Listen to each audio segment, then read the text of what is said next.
Hello, everyone, and welcome to the AITR Alumni podcast series. I am your host, Ananya Sharma, and today we have with us Mr. Tarang Khandelwal, an alumnus of 2014 batch from Computer Science and Engineering Department at AITR. He is currently working as a senior software engineer at Google Pune and has previously worked with organizations like Persistent Systems, VMware, and Zimbra.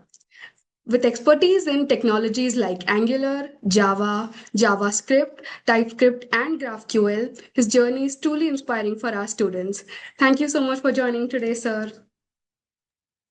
Thank you for having me, and thank you for the warm welcome. Sir, you graduated from the 2014 batch of CSE department at AITR. How do you look back at your journey at AITR today? Yeah, I think it was a start which set me up right for my journey today. I think I look back at the time where I think the college itself was also evolving. Hmm. We had like placement cell coming up. I think Atul sir joined during that time. Different groups also coming up. I think there that was a time also CodeChef as a platform also started, and we somehow got hooked to that. So I think as part of that journey, the 4 years, we kind of got hooked into coding as well in terms of competitive programming, which kind of helped us where we are today, most likely setting up the foundation there. Apart from that, I think the friend circle probably is very important. Like I like to maintain my friend circle even today. So because people of similar interest, we were able to come together, have some build something, do some work together. So I think overall it was the place where I think set us right. A lot of us, not even me, I mean, a lot of people from my batch actually are doing very good. Uh, I think AITR helped us set up as a good foundation. So, what initially sparked your interest in computer science and software engineering? Yeah, I think it was even before the college, I believe. Somehow I was interested into technology, computers early in my life, like seventh, eighth class. I was fortunate, like my in my family, I think I got a laptop much early, like 7, 8, which is normal these days. But during my seventh, eighth time, it would be around 2007, 8, where I got a laptop at my place, and I got actually interested and then tried to figure it out. I mean, that was a time you would imagine even the iPhone wasn't launched. iPhone was launched in 2010, so I was like getting the technology even before. And then I think during my college school also, like my school had a, and I've done my schooling from Indore only. So my school had that 11th and 12th had that subject called web technologies as an optional, and people used to have all other thing. But I kind of, because of uh, my early snap at the laptop which I got, I took that subject, and then I was fortunate to have some faculties and maybe a group of friends there who were like ahead of me there, but I kind of made circle with them and tried to learn technology. And that was the time where we were using VB script as a language. You probably wouldn't have heard it today, but it's very similar to, you could say, early JavaScript sort of thing. So that's where I got interested to even the web technology as a framework, which even today I am actually working on those. So yeah, I think early in my life I got somehow So into the tech. early introduction to the technologies pushed you toward this field a lot. Yeah, actually, that kind of build interest to me, like to kind of figure that out slowly. So yeah, I Mm. think the time has actually helped me like figure out, okay, this is what I like to do. So you have worked in multiple organizations during your journey, like Zimbra, VMware, Persistent Systems, and now Google. How would you describe this progression? I think I started with persistent system back in 14. Uh, Placed from college itself. I think much of credit goes to our placement cell because that was an unusual year. I think Atul sir was there. If I have to share a small incident there, I think it was not planned to have persistent as a company also during that time. It was a indoor level campus, but we were not supposed to, like Acropolis wasn't supposed to sit there because TCS used to be the first company that came in. So it was a surprise. There was just a training and placement sessions going on, and out of nowhere, we were just asked on the day itself, like, okay, we are going to a different college just to give a written exam and all. So that was a, and whoever was there in the college basically were able to be represented like or give that return test, and that's somehow I was able to, I think, because of the competitive programming, I think it was like we were already prepared in clearing those sub tests in a way. So yeah, I think that's where the persistence happened. I think four people from our college got placed here, and then I think there was a bigger journey just to join persistent at that time. They had more things in the background. But I think yeah, each of the company that I have been part of, I've grown bigger and better mostly, not in terms of just technology, the networking per se piece also. Like I have friends and mentors from each of the organization that I keep, and I keep the relationship maintained and look forward to connect back to them. Okay.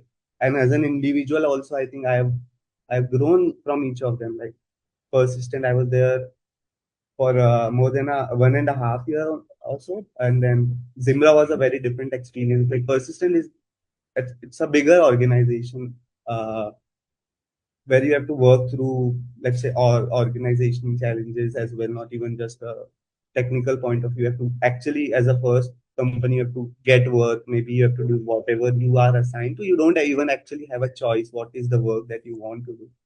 So that's where you start as in a career, and that's what happened. I was lucky enough, based on my previous work, I was assigned a project with the front end technology only, which I had interest. So I saved a lot of time in my career because of that, having a background during college. So I didn't had to do a lot of training, 3 day into training, and I was directly onto the project in Persistent. And then 1.5 year later, I tried to go to a smaller company called Zimbra. The product is big; it's an open source company, but I was trying to get a feel of a startup. As a very small company, you do a lot of things there. So that's where Zimbra happened, and I think one of the point where I kind of truly felt the power of networking there. I think I met really good mentors from there, which are actually helping me even today, which helped me even getting into VMware or even actually at the Google as well. So I think that was the changing point or turning point in my life, actually, which we could call Zimbra, where I think super product that was there, so scale and everything was there. And then from there, I think my mentor moved to VMware, and that's when I moved to VMware, and I spent like 5 years almost there. And then someone from VMware moved to Google, and then I moved to Google, and that's how it happened. So it really shows the power of networking, the relations there. And I think, yeah, I spent almost 4 years now at Google as well. Really interesting, sir. So you've worked more than a decade now in the industry. You have been in the industry for almost a decade now. What were some key learnings from your early roles that helped you today, helped you in your journey? I think one thing, like I mentioned, networking. Like I mentioned, networking, having a mentors, a group of mentors, maybe in industry, outside industry. From a learning perspective, I think I kind of figured it out late, but if I look back, I think not being like technically sound, it's not going to take you lot forward. Other skills like, let's say, listening. Listening is a very key important skill you need here. Like just to succeed, listening, writing skill, soft skill, writing in terms of like how you communicate, present your use cases, storytelling.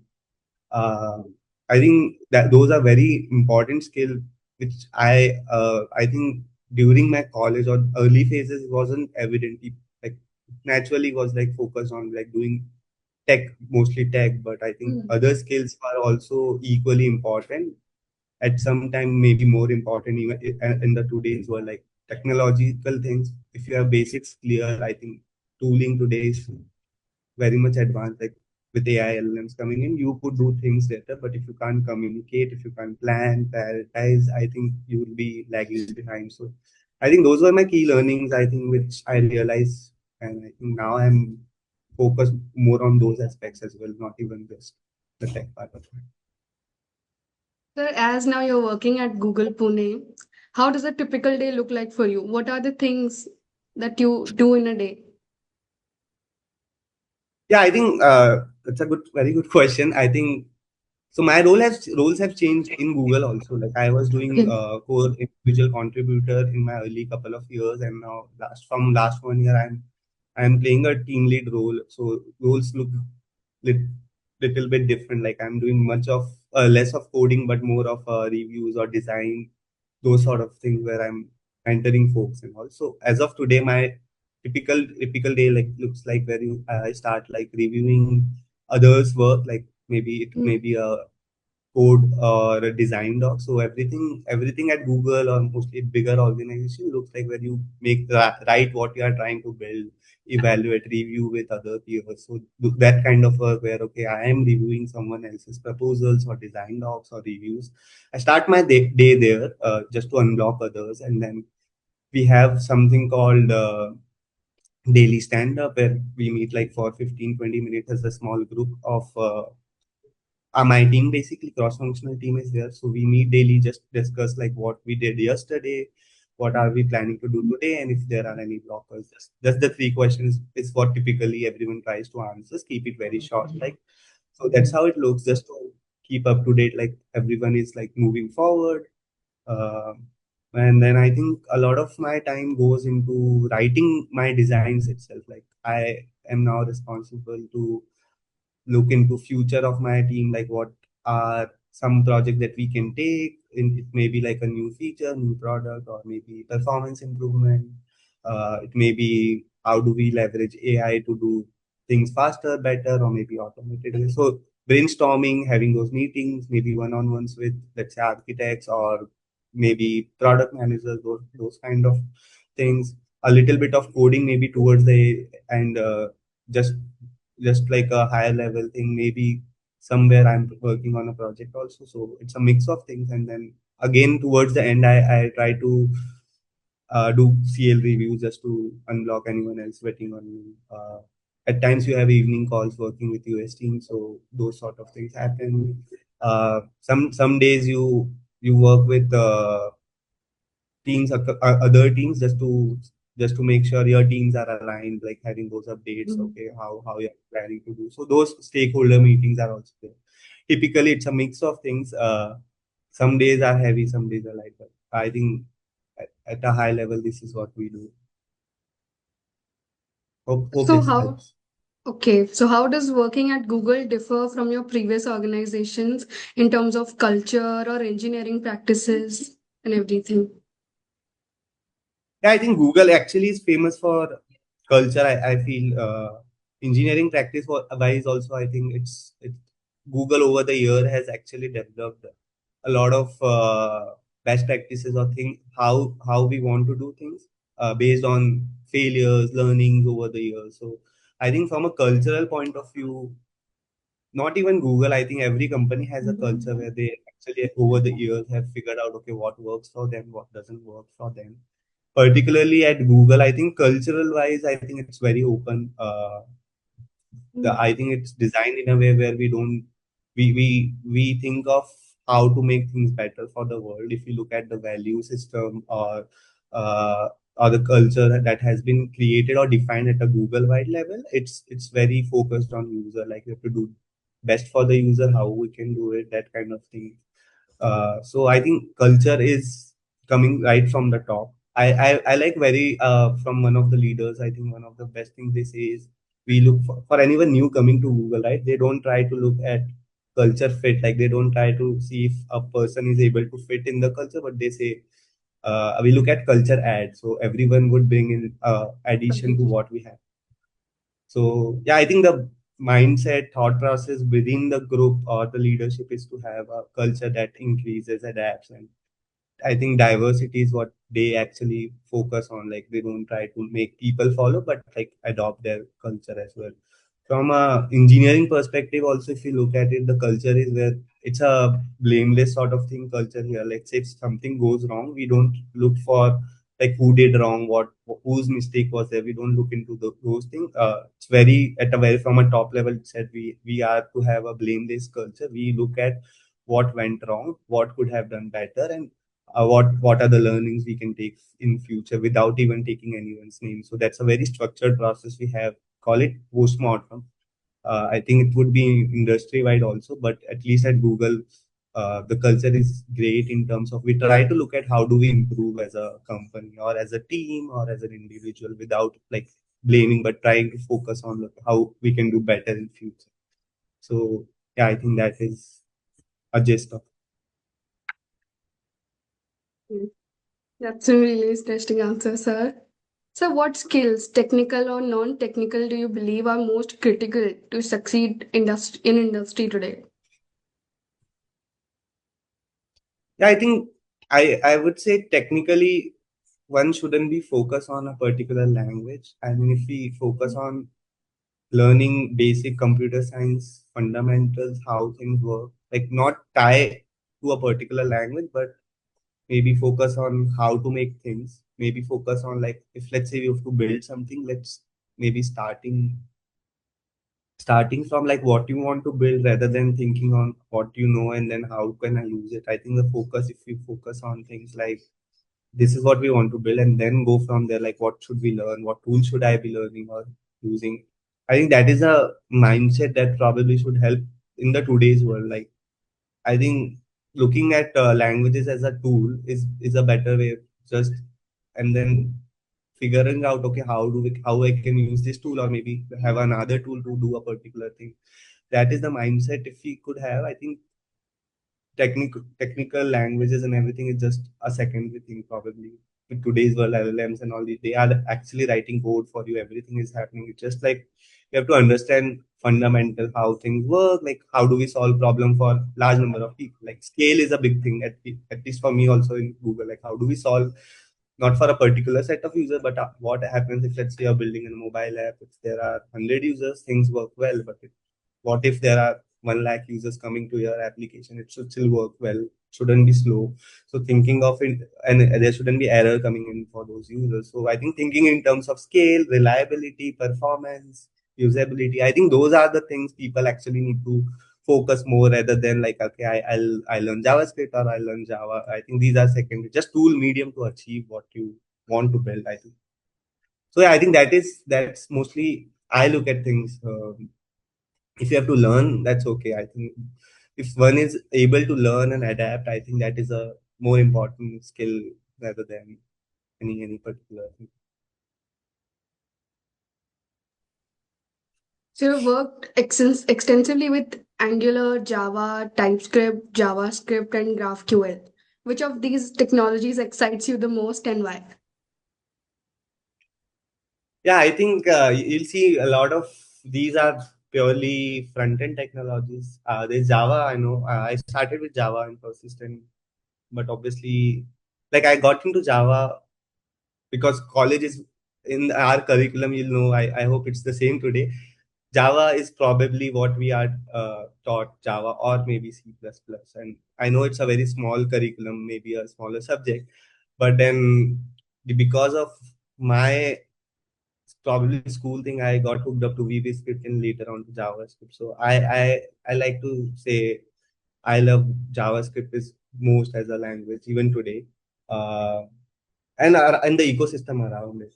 Uh, I am someone who is sort of a little creative in a way where I like to see things live. Like if I'm building something, I should have a feedback immediately, like how things are building. So front end is a place where you actually get immediate feedback. Okay, this is how things are showing up. This is how users would look like. So that is one of the thing which kind of excites me, where JavaScript is a tool which I am able to do that.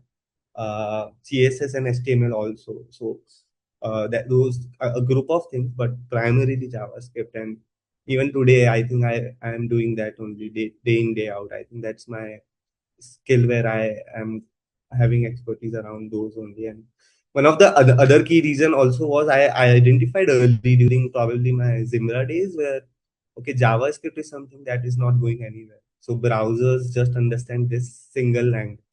anything that is built on top of it, it's fine. But if you understand JavaScript, you are good, because that's not going anywhere. Browsers just understand this single language as a whole. You can write Angular or React or any other languages that are there on front end side, but it's just a wrapper on top of it. So I early in my life realized that if you master this one, you are good, mostly for at least for a few years in your career. So yeah, I think a mix of this JavaScript is what I like. Sir, how important do you think is having a core foundation in concepts or learning new frameworks and tools? I think core foundation is really important. So like whatever, let's say me or I think my friends or colleagues or even juniors that I had worked in the past, everyone is doing, and whoever is doing great is because they were able to build strong foundations. So at least parts of it are really important. I really value data structures is something which everyone should master, try to master. One may feel it may or may not, or how it actually helps, but if you trust, this is what really helps you in your thought processes in everything we do today. Let's say if you talk about performance, you have to think, okay, in terms of data structure, why is it not performing? Because it may be taking more time to do, or it's taking a lot of space to do. So if you do your fundamentals right, okay, writing a loop is it's the basic where you one should know. But solving a problem with, let's say, a set of loops or having a data structure that really helps you solve it in an efficient way, I think those sort of things, if you are able to do, like, those are fundamentals. If you build well as a base, I think that sets you up right on applying those in other different languages, frameworks, built in. So you're taken care of. Like, I think people may or may not really be strong in fundamental. They could build things, but they may not build the right things or the great things, basically, you say. So yeah, I think it really helps. Also gives you a confidence. I think if you're really good at it and earlier life, it gives you confidence. Like, we could do anything and with any language. Like, if I give you an example, like, I I was supposed to do, let's say, Golang early in Google when I had joined, and I didn't know anything about it. But because I know, okay, how things work in terms of, let's say, data structures and, let's say, looping and everything, I knew, okay, it's just a matter of time where you kind of try to map, okay, what how things work in this language. If I'm able to map this up, and I think we'll slowly figure that out, because basics doesn't change. It's just a matter of how these languages are using those. So yeah, I think it's super important to have a strong core, in at least in our field. Truly agreeing, sir. If we are able to understand all the what are in our language, if we are able to understand a language, it's easier to switch. We are able to map all the things. Agreeing on that. 100%, yeah. And one shouldn't be logged into a language. Like, you can start with any language, but don't get logged into, let's say, Java or CPP or anything. You can build a expertise in one, but don't try to have like a restriction. Like, I think a famous saying where you could be like, Jacob of all trades, but master of one. At least you should be master, but you should know others as well. So, for the students who are aspiring to become a full stack or a front end developer, what do you think are the Mhm. skills they should prioritize? I think I would say folks should probably, let's say, if individuals at doing college at this point shouldn't just try to be a maybe a front end. They could, like I mentioned, they could have a higher expertise in one of the areas. But I would say it would be beneficial if they look at it as a full stack to start within their career, and then slowly figure out, okay, if they like to do just a server side thing or front end thing. That's what I had done. It like in the college, we were told, like, to study CPP, Java, and all. Obviously, I may or may not use it in my daily life, but having an understanding of those systems are really important. Like, if you even have to, let's say, do a front end, you have to understand how the whole system works. A system design is very important. Because even if you have to talk to other teams, you have to understand what they are doing and why they are doing. Otherwise, they can fool you. So it's important to actually start with a full stack or a full system actually as a picture. Don't try to start maybe in a smaller piece, but slowly figure out what's expertise in there. I'll say data structure is one of the core piece, like I have mentioned. Another very important thing is system design. So the concept, I think I'm not too sure about today's curriculum, but I think it doesn't get introduced very easily, or you don't have a lot of focus during our curriculum. But system design is really going to help folks in terms of looking at a very high level how things work. Let's say you take an example of streaming service, let's say Netflix or maybe a YouTube, how these are built, how they are able to actually uh, how they're able to stream very fast, or like how in any part of the world, right? How different pieces of architecture are designed and work together, being made performant or reliable. Like you wouldn't typically see Netflix is down or YouTube is down, or you wouldn't really experience they are slow. How does everything work? Like you may actually try like to code, which we could learn with data structure, but then designing system, making them performant, fault tolerance. I think let's say what if one of their servers goes down? How they are still able to work?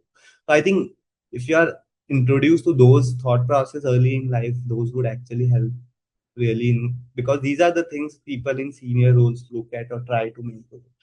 I think that there would be a point where coding is okay, it's natural, it's everyone around you knows it, but if you're good at system design, that would take you far in life because even if you have coded a very like really good looking application, if it is not working well, it's not of very use. Versus if you have a very reliable robust application, even if it doesn't look very like intuitive, it's still a better application because it's reliable. So I think system design is something apart from data structures I would suggest folks to actually focus on. And also try to keep up to date with the technology stack, what's coming up, because there may be things that are trending coming up there, and you'll always see waves of new technologies coming up. There was a time big data was coming up. People were hooked onto that. Data analytics was there. Now it's LLM, AI.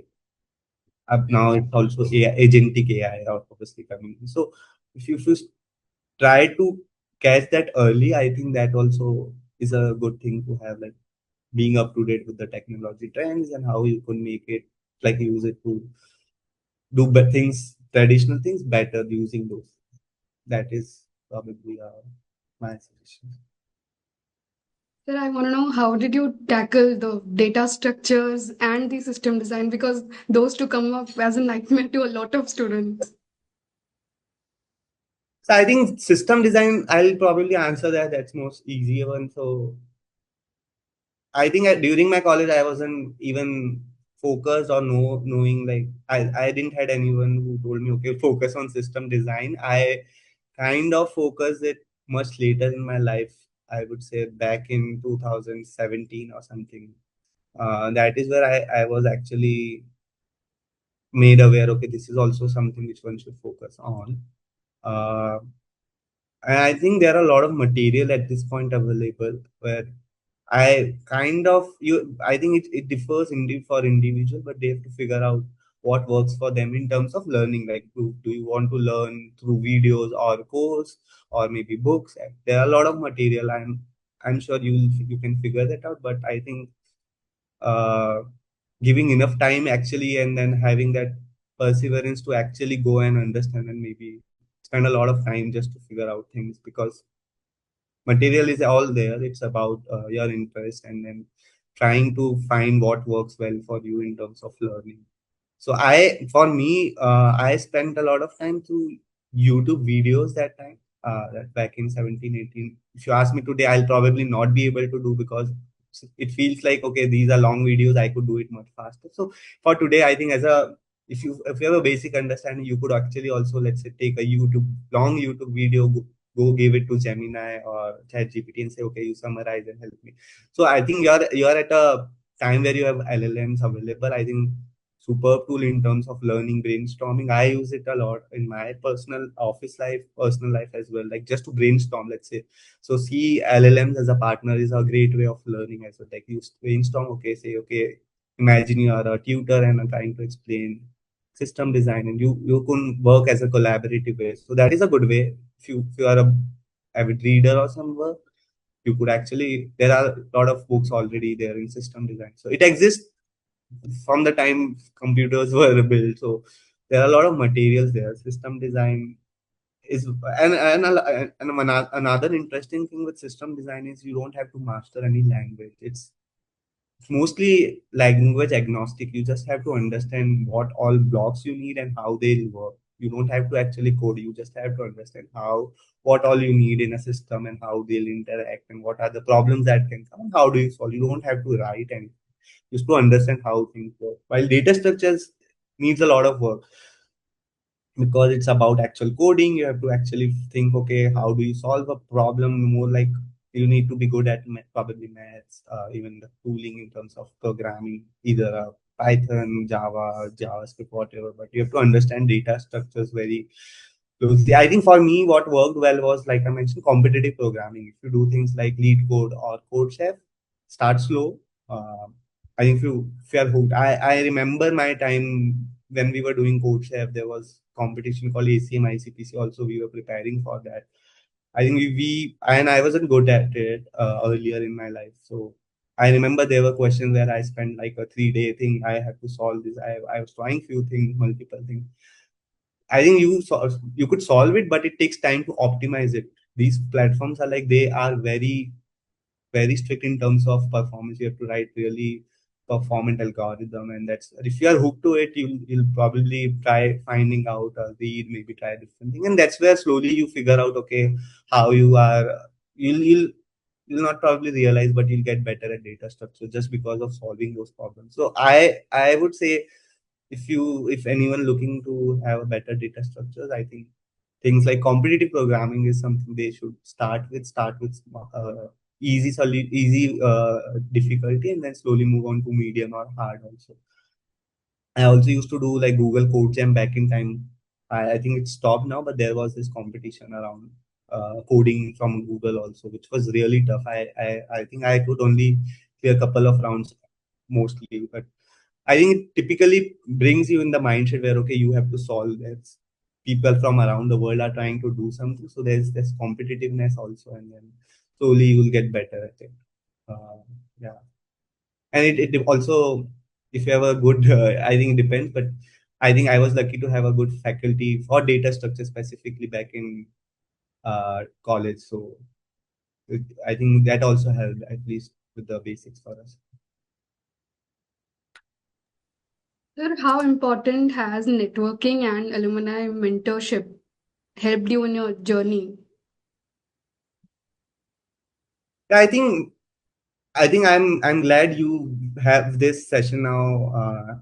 Maybe inviting all of us now. So alumni is being developed. I think the ecosystem probably wasn't great there back in time. Acropolis was also very new. I think during that time when we joined. So I think we had a couple of seniors, but I think mostly to look up to, okay, what they are doing, sort of thing. But those were the early times, so I wasn't I wouldn't say I had a lot of those sessions where I could actually have that alumni mentorship. But later in my life, even today, I have a lot of mentors. I like I said, I think those have helped me getting to the next level, getting to the next company.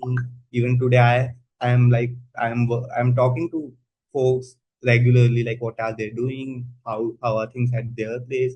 People all over the globe. I think I have people or friends or mentors now working at a bigger organization all across the globe. So those really helped in terms of, let's say you want to brainstorm. There was a time where, okay, one of my friend who is in Microsoft, I was getting an offer from Google, but I wasn't sure if I should go or not. And that's when I reached out. Okay, what do you think? Should I go there? How do you think would my career look like? Those sort of things. So networking and mentorship go hand in hand in a way there also. From my previous org, I still meet people for like tea or coffee, just to brainstorm how are things working. My previous project, what I have learned in today, and like we try to exchange our learnings there as well.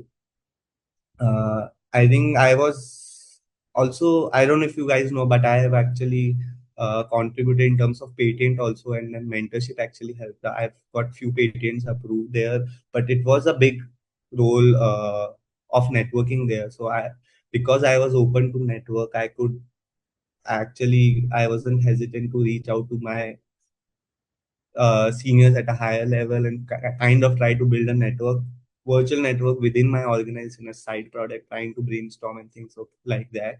Where we ended up, okay, let's do things. So I was working with, let's say, product managers or senior architects or designers, like a group of different people from different fields. So that is the networking, and then we came together and maybe filed few patents and also those sort of areas also help. Uh, I think alumni, like you guys have now building, I think would really help actually open up opportunities, also thought process wise, how things work. You have probably a good reach also. So yeah, I think really, really good for there, and it should really help. Okay. So it like truly acts as a support system when you are new to the industry and both field. Yeah.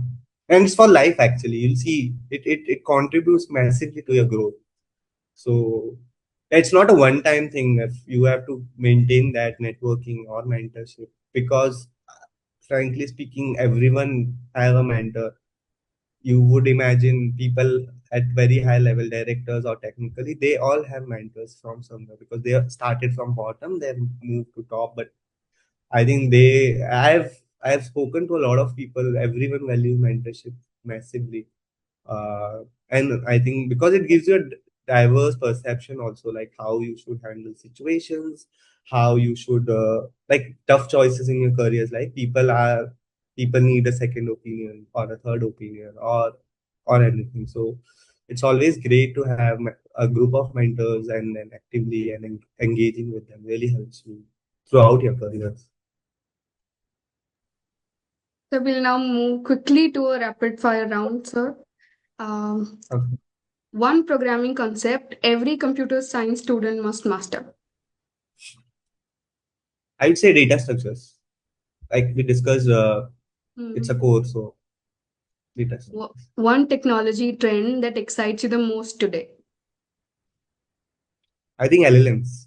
So you don't know the power of it. At least today, everyone is learning. Hmm. Massive use cases would come in, and yeah, I think we do. I'm part of that. Being at Google, we know few things early in the tech stack. So yeah, I think it's massive, and I think everyone should look at it as a friend, as a A tool. book, podcast, or a resource you would recommend aspiring software engineers. I think you shouldn't learn coding from books at this point. I think it's Hmm. probably slowing down. So I wouldn't say, but I actually during my time also, I think I bought couple of books from coding, but I've never read those. So, but I kind of personally like self-help books. So one I really liked couple of years back I read was How to Make Friends and Influence People. I think that is a book which talks about soft skill, how to. I think also about empathy, also like how do how should. So it's a book where you can actually help you with your soft skill learning, presentation skills in a way where you understand how to make others feel better. And this is a really good skill in the corporate. You have to be very cautious in terms of how you are putting things together forward. So I think that is one book I'll probably suggest.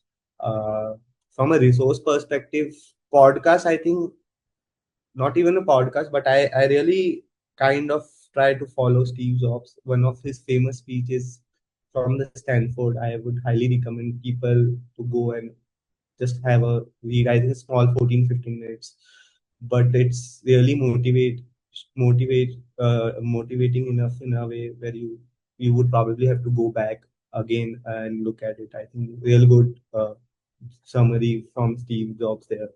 So I think whenever I'm like confused or like not very sure what to do, and I think I just try occasionally go and look back at this. That's I think really really good. And I think otherwise I think it's mostly I don't like to learn coding from podcast or other stuff. Mostly I try to figure this out.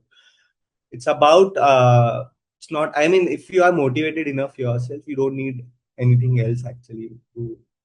get those things. So yeah, I think content wise, a lot of things are already available in the market. Just figuring out, like I said, what medium works for you better. If you like to have a uh, like a video assisted sort of thing, you could like you go to YouTube. If you like really want to have a structured thing, there are courses available like Coursera or Udemy or other platforms. So I think those are there. A piece of advice you wish you had received during your college days. I think, like I said, focus more on other stuff than just being trying to do technical things. I think that I realized slightly later in life, but I kind of had to work more on that in terms of okay, get better at presentations, speaking, maybe doing more from a networking side of things. Uh, I think if that is something I'll probably say to myself, okay, during the college time, if I could do better, I think other stuff would probably, I think because that is the ecosystem you are in when you're in college. Like a lot of forums are there, let's say entrepreneurship cell are there, or tech fests are there. If you participate there, you kind of learn other things automatically in terms of networking or presentation, working with people, soft skill, maybe a leadership skills also. So all those actually you develop naturally if you kind of expose yourself to those things. So I'll probably suggest myself doing that more going to past. So, were you active in any of those societies during your college time? I was partially like I actually was doing some of the participation. I was there in entrepreneurship cell also working with Anupama ma'am, Atul sir. But I wasn't like I don't think there was a formal cell there, or probably it was formed, but I wasn't there. But I was actually volunteer on those tech fest. I think we were there, obviously doing few things. But I think a lot of my time during third and fourth year went really into actual projects. So uh, we used to have Sanjay Bansal sir as a HOD there during that time, and he had a company. He gave me an opportunity working in his as an internship during third and fourth year. So I spent a lot of time doing projects there. Also started kind of doing a freelancing from there. So I mean, everyone has their own journey. My journey started from there, where I was actually able to do real world projects from there. So I spent a lot of time there, less focused on doing assignments and this other stuff. I was spending a lot of time doing freelancing or projects, working with Sanjay sir there. So yeah, I think I didn't do a lot of these, but that's where my time went. So, now my final question to you. Anything you'd like to share for the AITR alumni community and the students? Yeah, I think first I would like to actually thank you for having me here. Really good initiatives. Really happy to see all of these coming together. uh, our platform basically for all of us to connect but also give back, maybe help us. I am someone who really feels it's very important to actually help anyone, like alumni, juniors, friends, relatives, everywhere.